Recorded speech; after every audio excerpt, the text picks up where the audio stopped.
પૈસાવાળાના છોકરાને સફળતા કોઈ દસ્તાવેજ નથી કરી દીધો. સફળતા એ લોકોની છે જે લોકો એના પર વિચારે છે, જે લોકો ટ્રાન્સફોર્મ થવા માટે તૈયાર છે. અને આપણે પ્રોબ્લેમ શું છે? ટ્રાન્સફોર્મ નથી થવું. કેમ નથી થવું ટ્રાન્સફોર્મ? કેમ કે ટ્રાન્સફોર્મ એક પ્રોસેસ છે, અને એ પ્રોસેસનું જે પ્રોસેસ દરમિયાન તમને જે મળવાનું છે ને, એ શું મળવાનું છે ખબર છે? એ છે દર્દ, દુઃખ, પેઇન. એ પેઇન સહન કરવાની કોઈની તાકાત નથી, એટલે આપણે ટ્રાન્સફર થવું નથી. અને એ કેટલું પેઇન છે.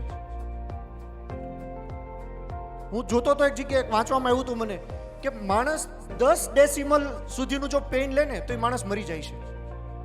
કેટલા ડેસિમલમાં? અગર એનું પેઇનની જે વ્યાખ્યા જે કહીએ, માપ જે કહીએ, અગર 10 ડેસિમલ છે તો એ માણસ મરી જાય છે. પણ તરત ને તરત બીજું સેન્ટેન્સ એવું હતું કે પ્રસૂતિ વખતે જે દર્દ હોય ને એ 12 ડેસિમલનું છે. કેટલું?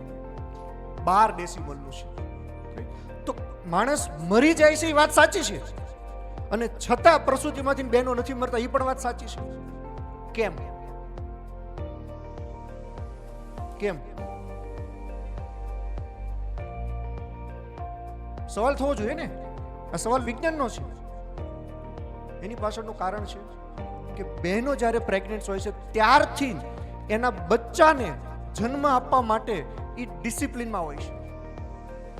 અને ધીરે ધીરે ધીરે ધીરે ડિસિપ્લિન એના માટેનું એક સપનું બની ગયું હોય છે. એટલે સપનાનું જે દર્દ છે ને એને મહેસૂસ નથી થતું. કેમ કે એ દર્દ પછી વિધિન સેકન્ડની અંદર એને શું મળવાનું છે? શું મળવાનું છે? એને સુખ મળવાનું છે.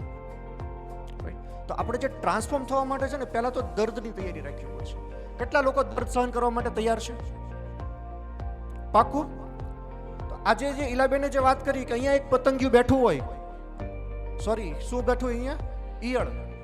ઈયળને આપણે શું કરીએ? હટાઈ દઈએ, બરોબર? પણ એ જ ઈયળ જ્યારે દર્દમાંથી બહાર નીકળે છે અને પતંગિયું બને છે. આપણે એક નાનો એવી એની ખાલી એક ક્લિપ જોઈએ એટલે આપણને ખબર પડે કે ખરેખર શું હોય છે, કઈ રીતે ટ્રાન્સફોર્મ થવાય છે.